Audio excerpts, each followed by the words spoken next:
Yes, you got it right. BCB Live, the safest station in the nation. Drive safe, Dave. We're going to break it to Bob in just a second. And it was a toss-up right now because it was either we go into weather or we talk a little bit about Neil Young pushing the listeners to Amazon Music. It was one of the two. Drive safe. Here's all I got to say about Neil Young. Hey, Neil, here's the deal. Your listeners, it probably took them 8 weeks to figure out how to get the Spotify app on there. You're not going to chase them anywhere.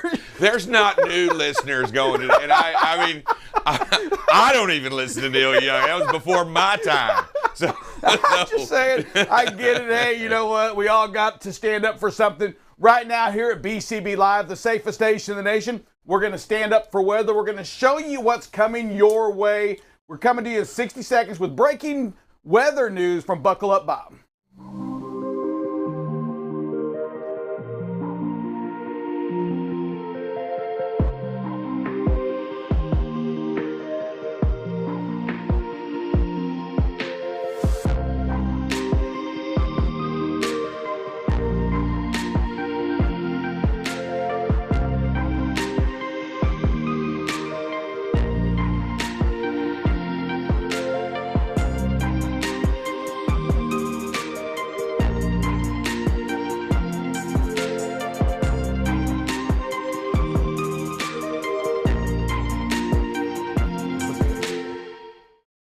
Hey, good morning, everybody. Welcome to back to BCB Live, the safest station in the nation.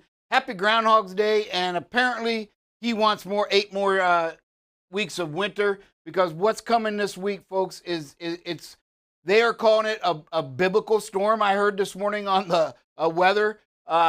Folks, we're going to get something in some parts of the country are going to be really close to what Dallas experienced last year, and we're going to experience it again, it looks like. So we're going to show you a little bit of the timeline. Starting tonight, this starts to move in. You can see the freezing rain line, right? That's that pink, okay? Now, as we go into Wednesday, it gets bigger and it starts to grow longer. You can see already by 3 p.m., we're in Oklahoma City. Somewhere around 4, 5, 6 in the morning. You can see still St. Louis freezing rain. We got the brown is ice pellets, and you can see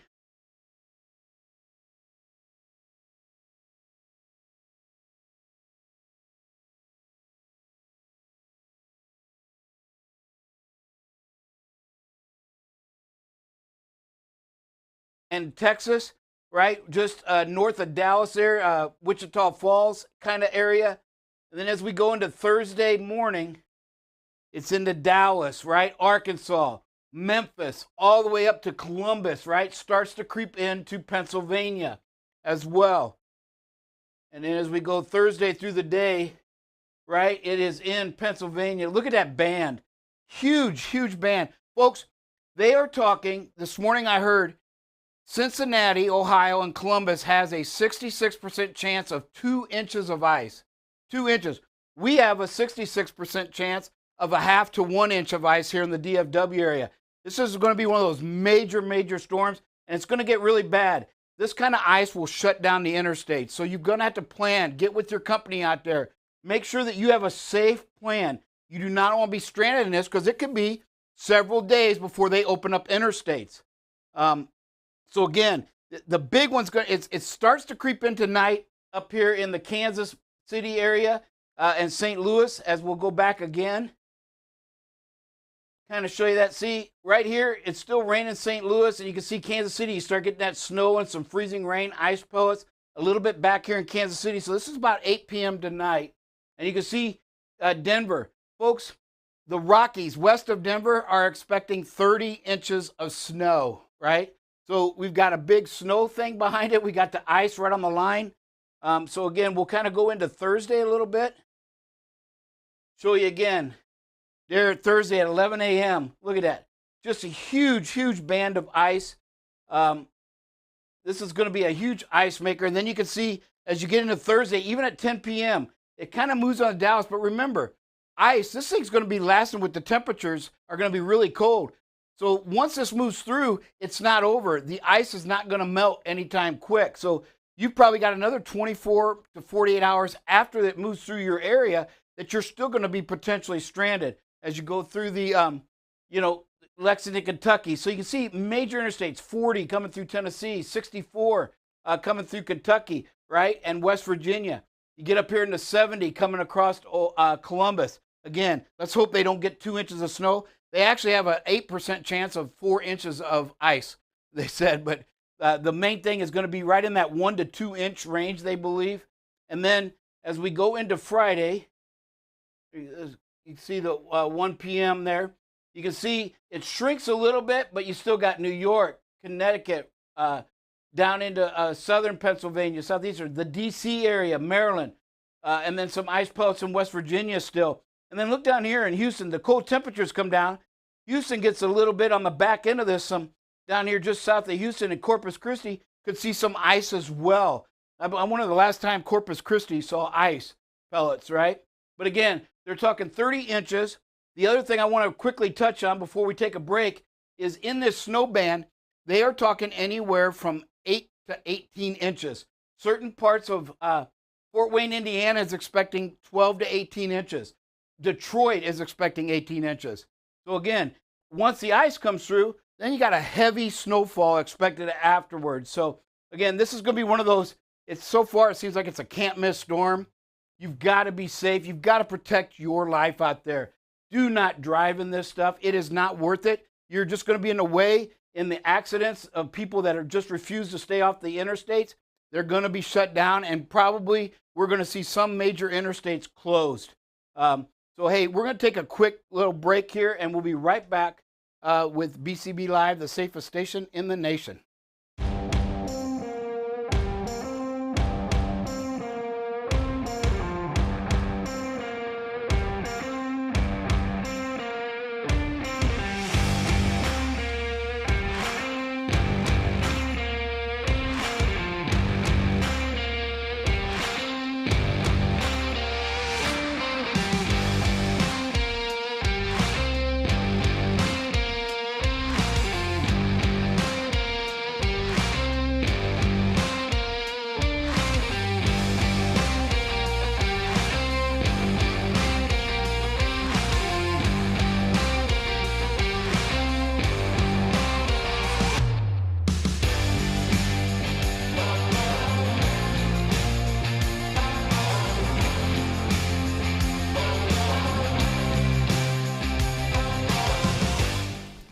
Welcome back to BCB Live, safest station in the nation. We're joined today with Josh Hannaberry, the founder of Truck Focus Media. Josh, I know you're listening to the show, hearing us cry about a little snow and ice. You're like, come on, we deal with that all the time up here.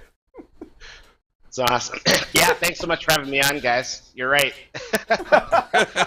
What is it, 1 degree there right now? What is it? What's the temperature there now?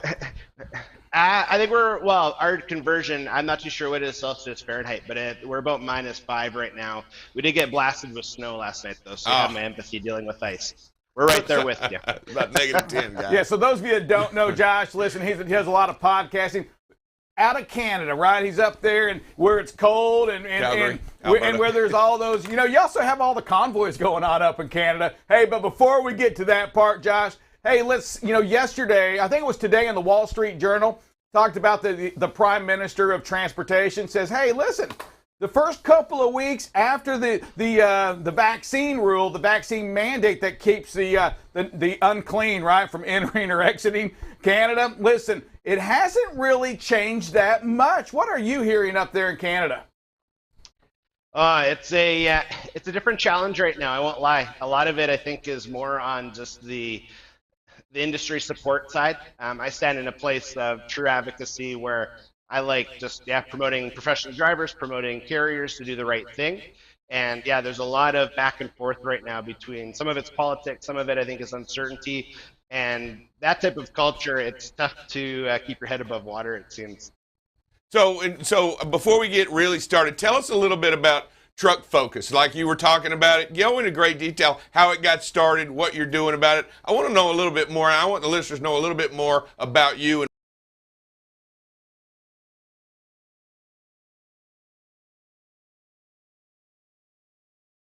And There he is. You know, Josh, like many, hey, Josh, you're not alone. Most of our guests, they just disregard what he says and they go on break, choose to pause. Hey, Josh, were you able to hear his question? Yeah, I can hear you. Can you hear me okay? We do, sir. We do. Hey, Dave was asking you if you could get a little background about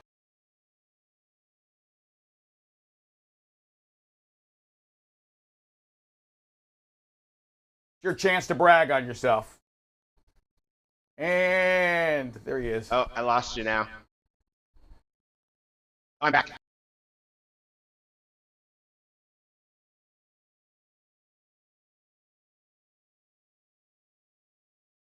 Where I got, in non-realistic terms, slaughtered through audits to pass some good stuff.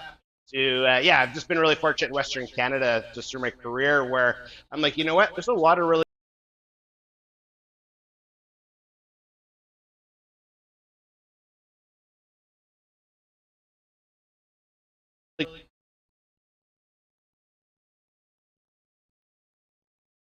Right. I don't know if we're allowed or not. pretty pivotal change. So introducing industry leaders to industry, pretty pivotal change where us three could have a great conversation off camera, and maybe 3 bits of advice Dave shared was like, hey, someone else needs to hear that. Let's spread the word. And again, that's really what I respect about BCB Live as well, as just your mission is incredible. Yeah, we too have had our share of failures.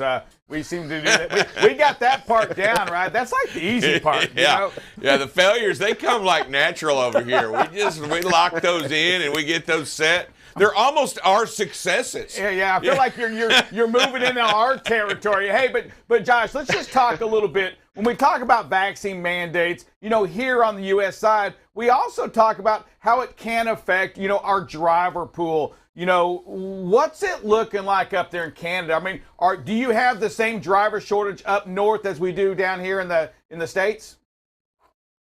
Yeah, I'd say it's pretty similar, and it's hitting all sectors of transportation too. I think a lot of people just think transportation is a semi and a tractor. We're rolling down the road, but you're seeing it in local aggregate haulers, landscape haulers, building materials, where it's different to obtain your driver's license, but to be a professional driver, show up every day. Massive shortage right now up here as well. Average age here in the States, around 56, 57, 58 for a truck driver. What do you see up there, and what's the plan, or what do you hear the plan to replace those drivers? Yeah, similar age bracket, and replace. I haven't heard too many, I'd say, winning conversations. There's lots of conversations. I'm really grateful for this, I guess, the increase in expectation when you're obtaining your driver's license. But it didn't help the industry in regards to bringing new drivers into the industry. So some carriers are very creative. We're looking outside of the nation, and I've seen that down in the States, you guys are doing something similar.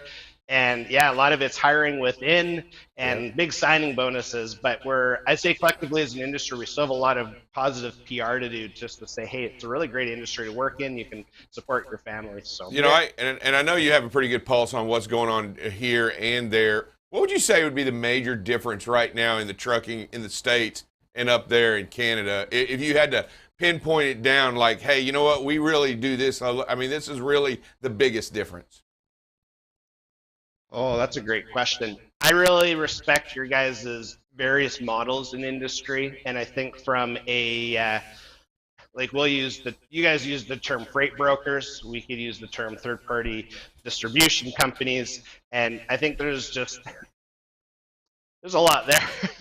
So that's a good question, but yeah, can you repeat the question actually, Dave? Sorry. Yeah. So if you had to take a snapshot of the U.S. and the Canada, if you had to pinpoint the major difference right now in the two industries, but cross the border, what would you pick as the major difference?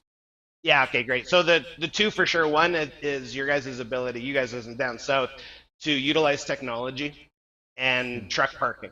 So through using various applications, as well as I'd say you have a more strategic just land utilization than Canada. You have parts where it's Rockies, parts where it's prairies, parts where too many people don't really go just due to climate, where your guys' infrastructure is way stronger and it supports professional drivers and carriers, their route planning, and just you have the technology to say, hey, you can stop at these 19 locations along your way from this city to this city, where the Canadian industry, we don't have that quite yet. And that's a really big pain point for industry is integrating technology, using self-service when you don't have self-service, so integrating satellite. Yeah, I would say those are the major ones for sure. Hey, when it comes to just the standard rules, the hours of service, is it very similar? Is it exactly the same in Canada as it here in the States? Similar concepts, different time allowances. You guys have the benefit, in my opinion, where it was 2019 when you had your ELD mandate came in, and the self-certification versus ours is the third-party certification on the actual ELD itself. It's just restrictions are good based off of compliance, but it's also tough for carriers to comply with because there's a limited amount you can actually purchase. So yeah, the hours of service though, it's similar rules to the game, but yeah, we have different hours allowance, which pros and cons depends, I guess, where you are. Gotcha. Hey, we talk here in the States, and again, we'll talk every day about our lack of parking here in the stateside, but there's another subject too that's a big deal here in the States, and those are those nuclear verdicts, right? Those when we as a trucking industry go to court, we get sued for millions, if not $1 billion. What do you see in Canada on the nuclear side? Is it the same up north as it is here? Yeah, I've read, I remember when I first heard the term nuclear verdict, and that was really an intriguing word till you dive into just the ramifications and the impact of that outcome. And that term is not common up here in Canada. I've heard it a couple times from a couple leaders that I respect, but we have had a massive increase in insurance claims, insurance costs, which I think has rattled the industry. Is just part of it's a burden, part of it's a lack of understanding. It's like, insurance companies, they're doing it for a reason, and it's because accidents are happening. So there's a cost perspective, but then there's a safety and compliance perspective where if you don't have the rules to the game and you're just kind of winging it and you're causing accidents, well, it's no doubt you're paying more. It's just from a nuclear verdict side, we haven't seen, I'd say, the catastrophe that you guys are experiencing with just, different juries doing different decisions, where up here it's mostly through the insurances and then maybe some civil suits after the fact. And I know I know you talk to a lot of the carriers, and you've been doing this a while. How much more have you seen an impact on an emphasis on safety as it was from a few years ago up there? Because it's really important to us in the show that we talk about safety and how it's being spread. We believe it needs to be spread more. How do you see in your relationships with carriers up there, their emphasis changing toward a more safety model? Yeah, so we had a pretty horrific crash that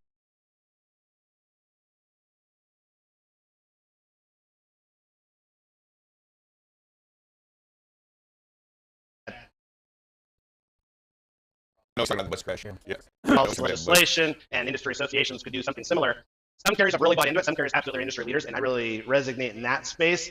Some carriers still use the excuse, "Oh, I didn't know that," or "I have no time to figure that out," which is I don't agree with the excuse, but I can hear it because I've been there myself when I first started out. As I mentioned, I failed audits because I had no clue, too busy serving customers. So there needs to be more, I would say, just a very consistent conversation on what are your expectations for safety, but also what's the benefits of operating safely from a driver retention standpoint to obviously a public image standpoint, asset protection. Like there's a lot there that still needs to be, if you peel back the onion per se, and then educating the industry.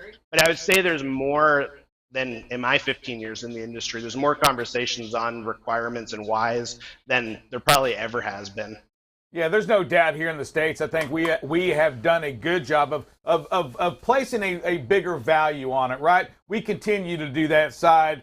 Part of what we do at BCB Live is make sure that, to Dave's point, that we spread it to the decision of that driver, right? Make the safe decision to be safe. When it comes to bringing in the new drivers, right? That's where these issues start coming, because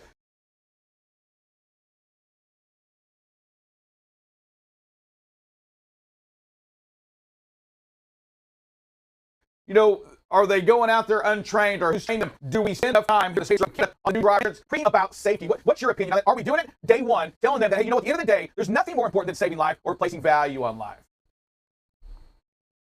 We need to do a better job, and I applaud you guys. And when I first learned, obviously, at BCB Live, and then we had our first conversation, that was one of the biggest takeaways that I could say was, okay, you actually care about people. And I think that's the biggest message from an advocacy standpoint is we're people. and no load's worth your life. And I was having a conversation with a gentleman actually just wrote a book on his 30 plus years experience in trucking, and that was his biggest takeaway from his current carrier, who's a large carrier here in Canada. No load's worth your life. So if you're first starting out, if you're the orientation supervisor, or if you're the brand new driver, you just happen to get your license and you're excited you got your first position, no load's worth your life. And being mindful, like I love the road safety that you guys were doing with talking about the ice.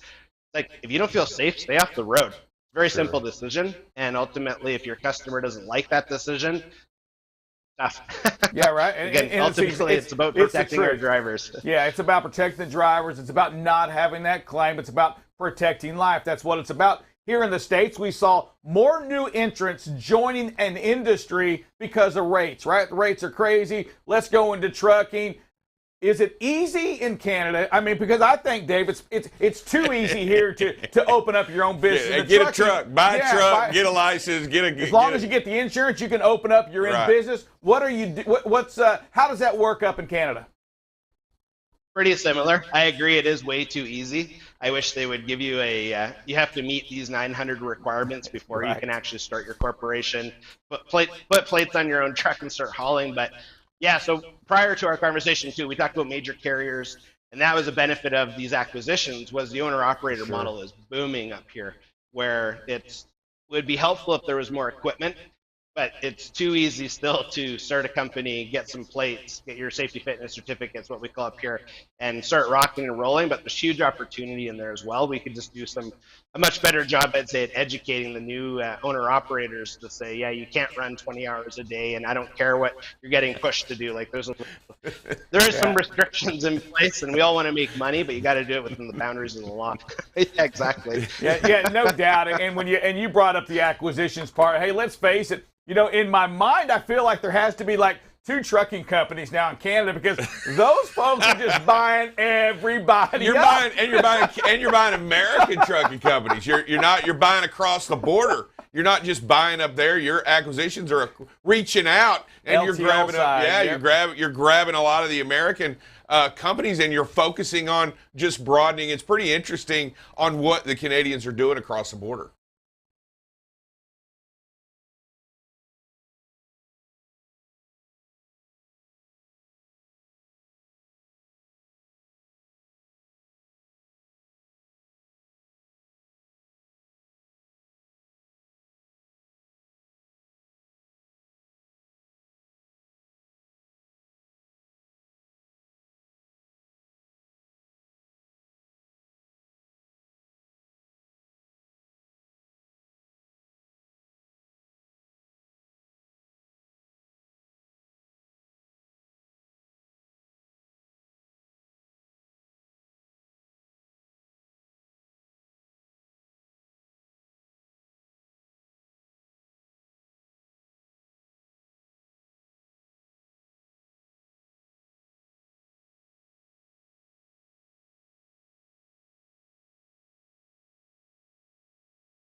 a.m. and get that needed information on BCB Live.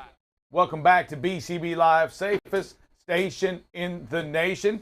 Drive safe, Dave. Interesting conversation with Josh, a fellow podcaster. A fellow podcaster, and somebody that's been in the industry and dealing with a little bit different type of industry. I mean, it's same trucking industry, but in a different country. And he's got kind of a little different twist on it.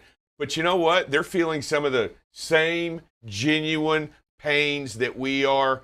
And I believe as they develop those verdicts against them, I think they're going to focus a little bit more on safety. Yeah, let's face it. At the end of the day, when we talk about safety, it doesn't matter where it is. I think, Dave, and I really do believe this, is that, there's nothing more important. And I'm not putting any, I'm not discrediting the actual training of a driver. I'm not saying that at all. But there's a lot of mental stake that says, you know what? Above all, make sure that you place value on life. Make sure that the decision, first and foremost, is to protect life. And that means doing the basics, making sure it's just engraved them to get out and look every time, right? To be careful at that intersection, to watch those lights when they're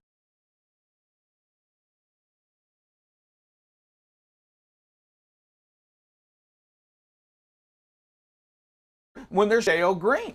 And Rick, we talk about it, and we emphasize a lot about your personal design safety, and I think it's come down to not only companies but drivers and every single person. If you don't feel this is the safest company, you got to make that right decision, right? And for the company though, Dave, let's just talk about that. For the company that has a trainer out there training them, if they don't believe absolutely in their heart that safety is the most important thing, they're going to discredit everything you as an owner, you as a VP, you as a dispatcher, you as another driver out there, correct, you believe in. It takes one person out there to say, you know what? You don't have to get, why would you get out and look? There's nothing there. It's, you know what? The light is yellow. Just gun it and get it through. Maybe you'll catch the next one. It takes one person to ruin, that new driver. The baby coming up. We got to train them the right way, and as an owner of a company, as a driver trainer, Dave, listen, you can absolutely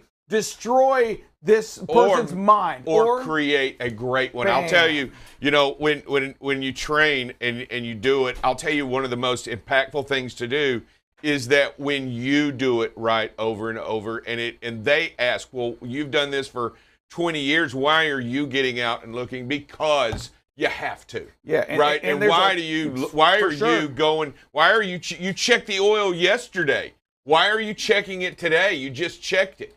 No, you check it every day, right? When we hear drivers on the show, folks like Lonnie that talk about, his grandpa, how in his mind he was trained from day one. Right. He saw it done the right way. Right. And he continues to do it the right way. And you know what? He's going to show others how to do it the right way as well. That's a positive impact you make when you're out there on the road and you do it right. When you're at that fuel island and you watch out, you get out before you back up, right? When you're at a truck stop and you park where somebody's not going to hit you. Dave, when you're out there in that same truck stop, you see somebody else struggling, you do something different, not what everybody else does, watches them, you get out and help them, right? Yeah, and I think it even goes further than that. I think when we talk about that and we talk about what's going on, you can't say, hey, you can't text, but when you get behind the wheel and then you start doing, well, I've been doing it longer. That's not the right answer. No. That isn't the right answer. And I think you bring up great points about the value of us teaching the next generation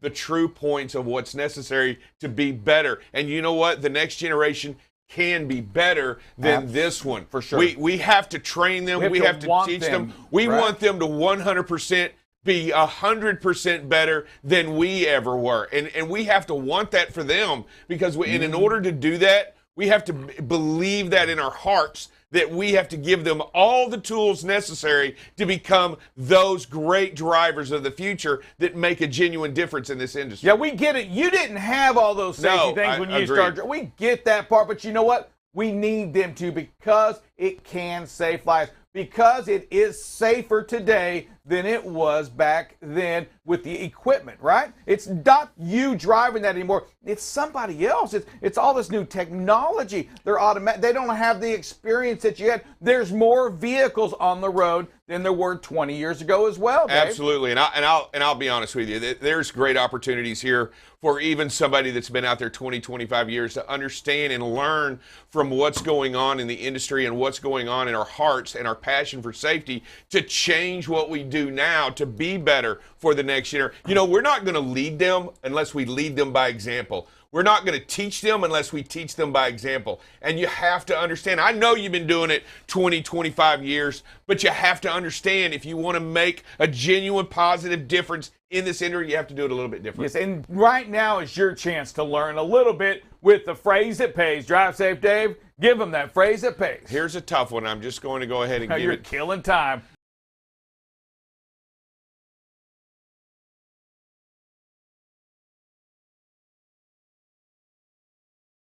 You are just saying. Plan your whole trip to strive to save stress, money, and mostly lives. All right, say it in fashion now. What? Say it so it rhymes or something. Plan your whole trip to strive to save stress, money, and mostly lives. All right, that was blown up. I hope you wrote it down. If not, take a picture of that. We'll be back and do it tomorrow as well and this afternoon. Listen, this is BCB Live, the safest station in the nation.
Hey, welcome back to BCB Live, the safest station in the nation. It is Buckle Up Bob, and we are going to get you started real quickly with some traffic.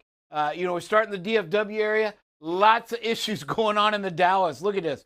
Well, we got problems on 30 coming into Dallas, both directions here. The loop is all red and orange from up here at Richardson all the way around to Duncanville. So not a whole lot going, not a lot of good, clean driving space.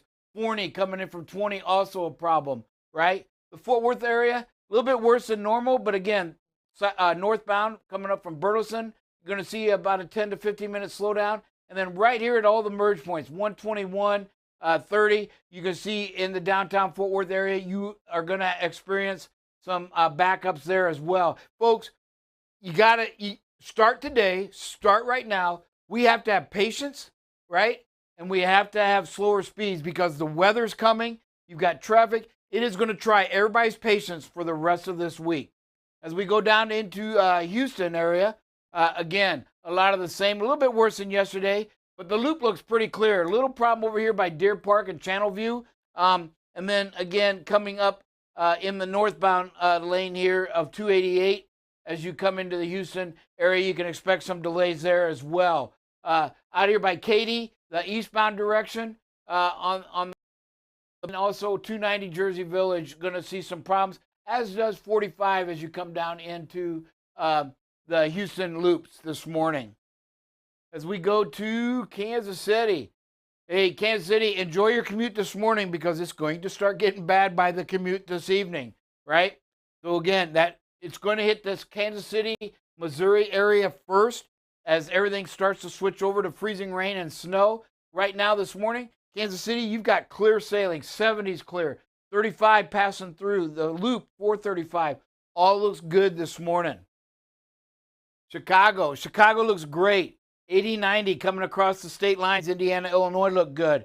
80 coming up to Joliet and Channahon, it looks good. 88, Aurora and Naperville looks good. And 90 coming into Schaumburg also looks good, as does the southbound directions up here on 294 coming down from Wisconsin. Again, Chicago, you're going to get hit. You're going to see a lot of this snow, and it could be in the 12 to 15-inch range potential coming in here in the next 48 hours. As we go to Nashville, Nashville got a lot of problems this morning. We can see we are backed up all the way down to Sagefield. Normally we're up here at Walnut Ridge. We are backed up to Sagefield on the northbound direction, all the way up to the merge, 4024. We've got a pretty good backup on the westbound lanes there as well. Our typical southbound on 2465 back up. We even got a little bit on the southbound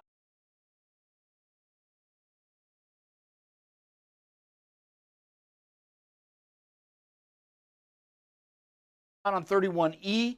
So Nashville, again, got a few problems this morning on your commute. Patience, give them space. Yield the right of way. That is the way to avoid accidents. Yield the right of way, never take it. But as we move on to Atlanta, well, everybody else is having trouble, so we got to have trouble in Atlanta. And yes, again, not quite as red as it normally is. So there is some backups. It could end up getting worse. But you can see both directions. You have it all the way around the loop from 20 here, all the way up to 75. And then a little bit back up as you come eastbound into the loop on 20. You're going to have a backup as well. 85 also southbound. Backed up all the way past Pleasant Hill at the 316 and 85 merge point, right? And then north of Sandy Springs, you also have a backup. Remember, Atlanta, you can't go through the loop. You must take the loop unless you deliver inside the loop. As we move on to our DC area, wow, everybody. And they ain't even got the weather yet. So again, Baltimore, lots of slowdowns. You can see the loop all the way from the north, all the way to the western side of Baltimore. Southern part looks pretty good, but the connecting roads, interstates also have some issues. You can see 285 here, southbound at Jessup, and then both directions near South Laurel. As you come into Greenbelt, you're going to have a 15, 20-minute delay there. You also, Silver Spring, some really dark maroon. We got some really heavy stop-and-go traffic, maybe some accidents there. Right here at the split of 270 and the loop of 495 by Silver Spring. As we look at the south part, Alexandria, Camp Springs also has some issues. But the arteries feeding into the loop look pretty clear so far as you come into the D.C. area. And it's going to get worse, folks. They are in the path of the ice and snow. As we move on to Philadelphia, again, South Philadelphia, this is probably going to be more into late Thursday, early Friday. But Philadelphia, brace yourselves. So far this morning, New Jersey looks great.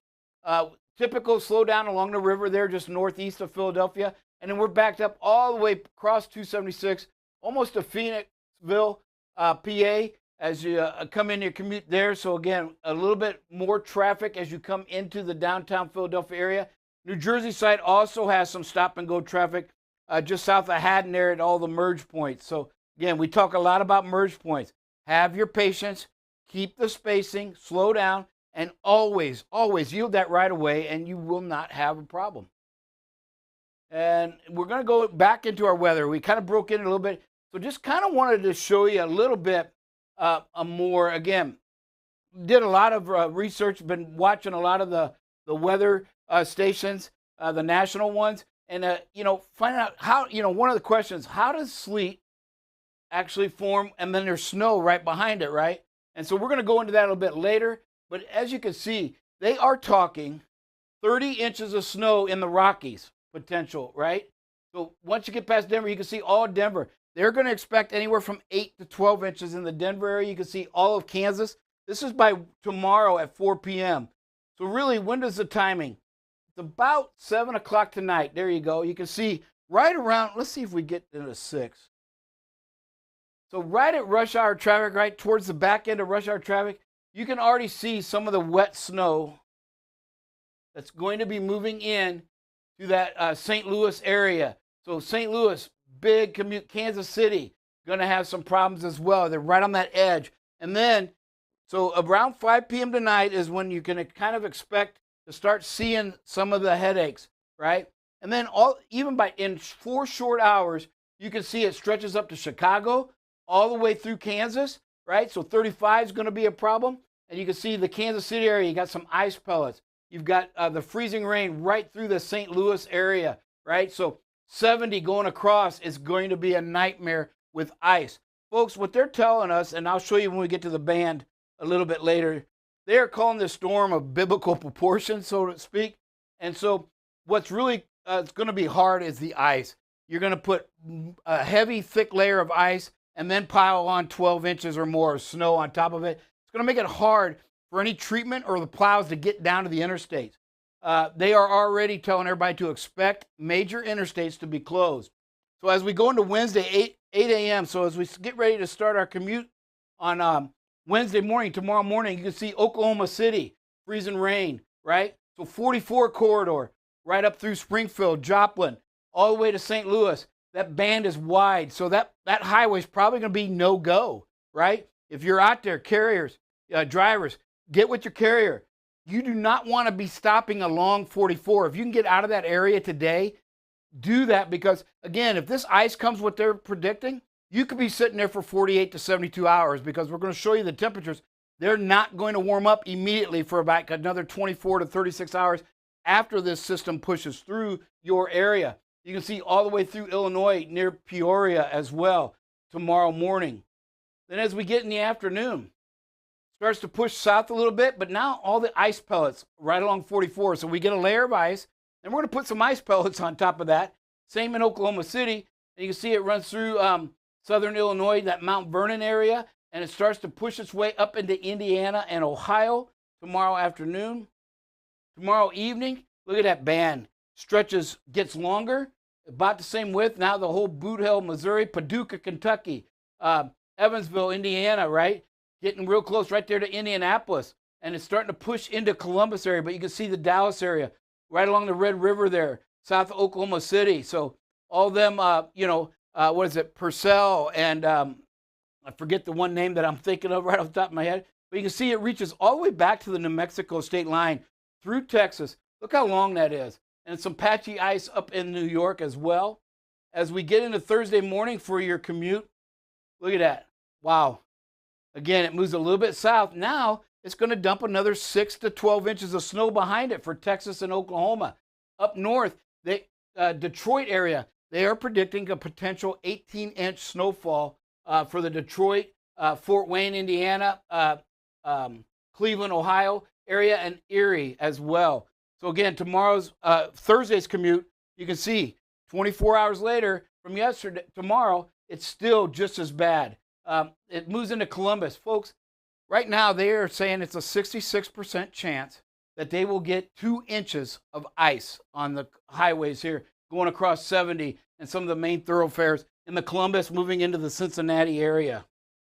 So this is going to be dangerous. What you really got to expect, I really do expect some major interstates to be shut down for a minimum period of 24 hours. And drivers out there, if you're listening, do some things on the planning side of it, right? Once this storm passes through, don't just head in that direction, right? Because the temperatures aren't going to rise. You're still going to have some really bad conditions for 48 hours afterwards. So we use a thing here called the hurricane protocol, and it's kind of the same thing you're going to need for this. There's going to be numerous power outages. This system is expected to hit 68 million people. So there's going to be a lot of power outages. You don't know where you're going to get fuel, right? If you're hunkered down somewhere, stay there, right? So get with your company. Make sure the customer is open, that they've got people that are able to get to work to come and service you, right? The company may be open, but they got nobody coming in. So that's some of the things you want to do. You want to have fresh hours. So you may have to sit there a while. You don't want to burn up your hours, right? So you want to have fresh hours when you go into these areas, when you do start moving. You want to have full fuel, right? And then always make sure that that company is going to be able to service you, that customer. And then as we go into Friday morning, the area shrinks a little bit, but you can see some lingering down here in from Houston all the way down to Corpus Christi and stuff in the southern part of Texas. Some ice going to be left over on Friday morning's commute.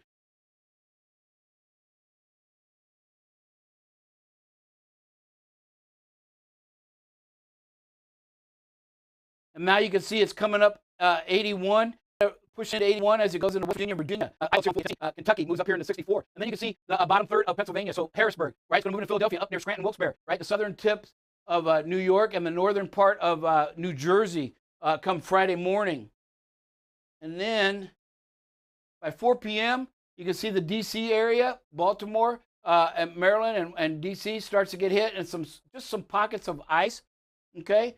And then about 9 o'clock in the evening, the system really starts to die down, but here's what I want to show you. The temperatures behind. Nothing above freezing. So as you can see, when these storms move through, right, and even during the day when it's the warmest part, there is nothing above freezing. So it's going to dump an inch and a half of ice in most areas. Then it's going to dump a bunch of snow on top of it. The plows and the treatment trucks aren't going to get down to the surface.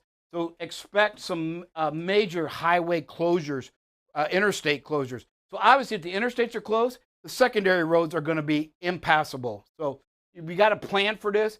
Be patient, right? I know your patience is going to get tried in these kind of storms, but you're looking at a minimum probably of a 48-hour shutdown, depending on what area you are in and what they actually get. But right now, they're really pretty confident that this is a can't-miss system. Hey, we're going to take a quick break, or we're going to go, we'll take a quick break and be right back with some safety.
All right. Hey, welcome back to BCB Live.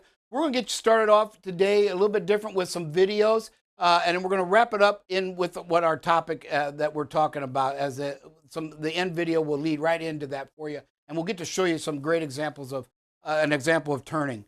So the first video, as we show it this morning, you got to make sure that the right-hand turn on red. You still have to stop, folks. Right? If you're allowed to make a right-hand turn on red, you have to stop. You can't just roll through that and make a right-hand turn here. So again, it's illegal. It's against the law. Don't do it. You got plenty of time to stop. There's the yellow. The speed's good. Just stop. Make sure that you didn't miss something in that intersection. And sometimes what happens, we look to the left, we don't see a car, and we just feel, you know what, let's just go. But listen, if there's a city officer, if there's a car there that's going through, let's just face it, at the end of the day, it's the law. You have to stop, and don't mess your record up by something like this. You may have looked to your left and said, you know what, there's nobody there. I can just go. Well, all it takes is an officer to get points against you. Think go against the safety of who you are. Listen, you play how you practice. Yes. And when you're running these lights like this, I mean, there's a good chance that you're doing that anyway, all the time. It's who you are. So we're just going to encourage you once again, follow the law, follow the signals, follow the law. Yes. You've got a lot going on here, and especially it's dark at night. You possibly may have missed a pedestrian or a bicyclist or somebody else who had anticipated that the light was green on their side, and now you haven't stopped and yielded the right of way when you were supposed to and mandated by a red light. It's red light, you stop. You stop. No. Hey, another one coming to the intersection. Great job by this driver. Slowing down, getting ready to make a left-hand turn, which is our topic for today. Stops on the yellow, plenty of speed, and the four-wheeler goes running it. So, again, these are the things that happen. These are why it makes intersections so... You see more impatience at intersections, I think, than almost anywhere else on the roadway, which kind of backs up the fact that they are the most dangerous places on the roadway. Yeah, so many times the four-wheelers, right? They want to beat that light, and at the end of the day, if they beat this light by running it when it was yellow or red, hey, guess what? The next light they come to, it's going to be yellow or red as well. Yes. Right? They're timed usually in turn. So just follow the rules. And again, hey, got some decent space here, good speed. Just be patient. Don't make that quick lane change. Maybe it's hard to see in the mirror there with the glare, but just make sure that you're patient here, right? Be patient on these 4-lane roads that are in residential areas, if you will. Even if you're bobtail. Right? Even if you're bobtail, yes. You still have to watch your space on this. And here again, another great job by this driver. Yellow, stale green, going to stop, and the dump truck goes right, or the garbage truck goes right on through. I mean, just prepared to stop. That's, Yes. I mean, the only way this driver stops, drive safe, and buckle up, Bob, is that he or she is prepared to stop. They give the light the respect that says it's probably gonna change. Yes. And what I've seen on the end here, watch how close. It doesn't look really close, but for a minute there, that red car view is blocked.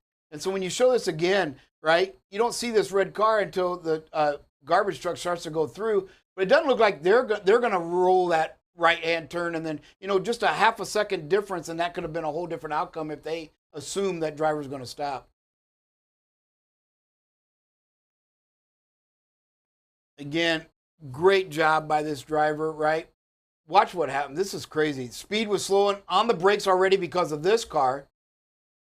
And then this guy just sitting there decides at the last minute to shoot across. He was sitting in the lane.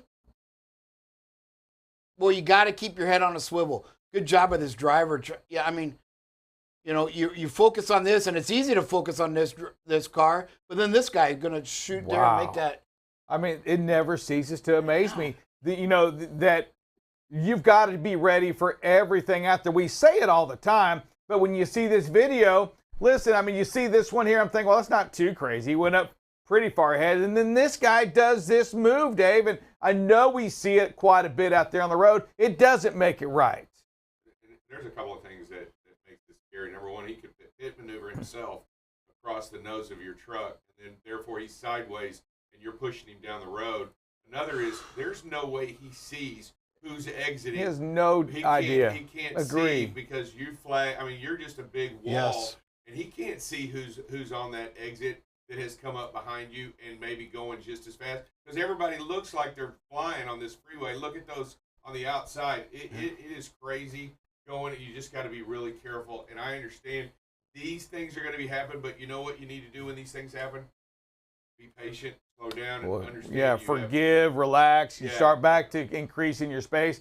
Be on the lookout. And Dave, one thing we've got to continue to do is we've got to find ways to get our message out to the four-wheelers, because let's face it, they need to hear this message. They've got to respect these trucks that are out on the highway. They've got to make better decisions themselves. Yeah, he may get away with doing this 20 times, but the 21st time he does this, something and it's bad not will right, happen. right? Because something bad's going to happen to somebody else based on his or her action. And whether you're driving a truck or driving a four-wheeler, your actions do have implications, right, on the lives of somebody else, on how they're going to spend the rest of their life, even if it wasn't their fault. Yes. That's what we talk a lot about. You got to get out of the fault mindset and the prevention as best as you can. Now here, this driver, again, was going 50 miles an hour. Great job in that. But that speed reduction probably allowed him or her to actually miss those people. If that's happening at 60, that's probably a different outcome.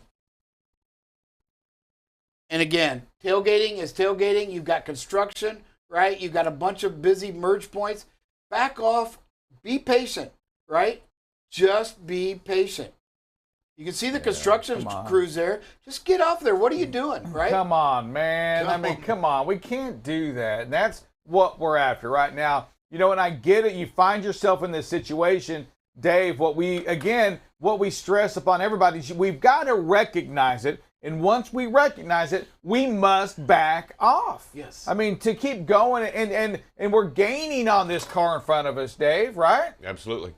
Where's the out? And there is none. You can't stop in this. You can almost not see concrete between you and the vehicle. For sure. And traveling it's this high at this speed in a construction zone where anything can happen in a high traffic area with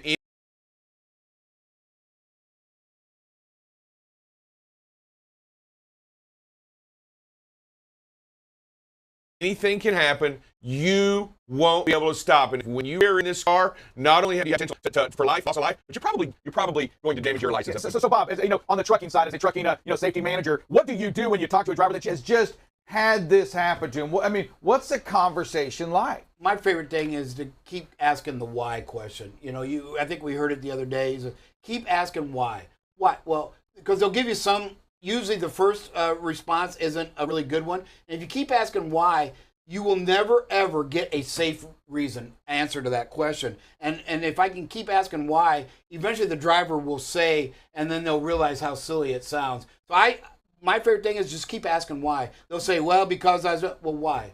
Just like a little kid. Why? So you watch this video, and at the closer to the end of the video, there's several gentlemen, workers, and any one of them could have accidentally closely stepped out a little bit and caused this person to hit their brakes hard. You wouldn't have been right there. There's nothing that wouldn't have caused him to hit the brakes quickly and to stop and make it impossible for this truck to stop. I mean, agree. And Bob, when you're talking the whys on this thing, I mean, what do you hear? I mean, what's the first response? I mean, first of all, I'm going to say, when you're at the why part, okay, well, why were we this close? What's that usually that first response back? They don't realize it? No, I guess that would be it, because they just don't see the danger. I think a lot of it just comes across as, well, I had plenty of space. Well, no, you didn't. It just in their head they think they did. I get that answer, actually, right? Mm-hmm. Because if you don't know it's not enough, then you believe it is enough. That's correct. I mean, and I'm going to go out and say that in your heart, Dave, as a driver, next driver, I mean, why would you really do that if you didn't feel like you could stop? Yeah, so maybe it's lack of education on our part. Yeah, and a lot of things goes on, and I'll tell you, in your driving, and you've got where you're going in your head, and there's an interchange up ahead, and you're in a construction, and the next thing you know, you're on top of this guy, and you realize, oh my goodness, I'm on top of it. This is when you touch the brakes and you back off. This is when you realize the moment you put yourself in a bad position, then you have to react accordingly, because this can happen. This guy could have let off his gas quickly, and you could have slowed, and then the next thing you know, you're looking around, you're looking at the construction, and then you realize, oh my God, I'm right on this guy. Now I need to back off right away. So you've got to react accordingly, because the instances change in a second, and it's hard to control everything going on around you. All you can control is you, and you have to make the right decision here. The right decision is to back off immediately. Yes, and we're going to show you the last one. We talked just about right-hand turns. Today we're going to show you a video on what to do on a left-hand turn. Love for the drivers out there to watch it, comment on it, and Drive Safe Dave, you as well. So again, we're going to show you the proper technique to do a left-hand turn from the right-hand lane on a double lane left turn. Okay, we're doing a left turn. What we're going to do is go straight out into the intersection until our driver's door meets whatever splits the 2 lanes of traffic, which is the double yellow lines in this case. Right here, and we start turning left, aiming for the second lane,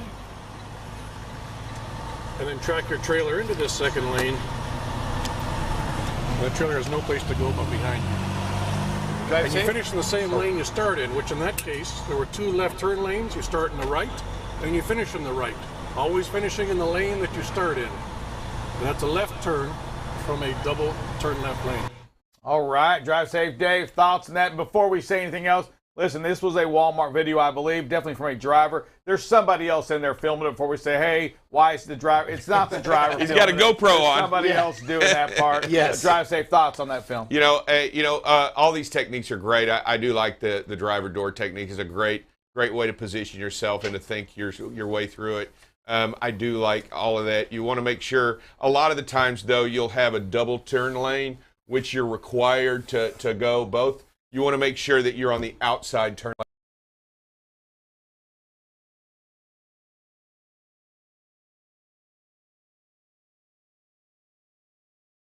lane always. You always want to position yourself on the outside turn lane, never on the inside turn lane, because you have a wider swing. You got to make the wider swing, and when you do that hesitant pause before you turn left, you're the wider swing. So you don't want to pin somebody out on the outside too. So I just want to make sure that as you look at it and you understand, that's why you go to the outside lane. All right, our dear Heavenly Father, we thank you for this day you've given us. Continue to watch over us. We have some bad weather coming up, some bad roads, all of this thing. We just ask that you give us all the courage to make the right decision. we ask that you be with these trucking companies that support these drivers out there and give them the support to make the safe decision. Keep us safe on the road. Lord, we ask and beg and plead that you get us home this week to our families. Give us more patience than we've ever had before. Give us that ability to think things through all the way. If you can, keep some spots open for some of these drivers.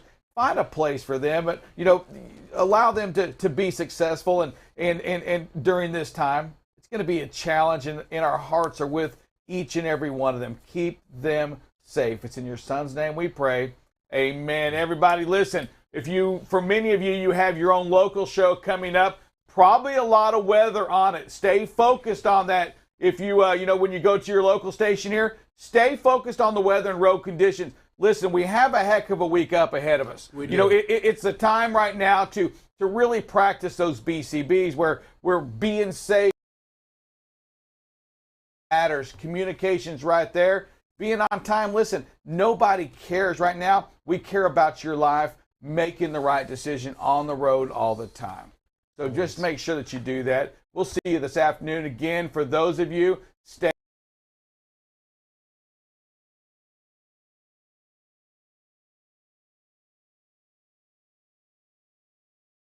tuned because you are in for a little whooping with the weather coming up. Let's be ready for that. Let's make sure we take all the tools and we know what's going on. BCB Live, the safest station in the nation.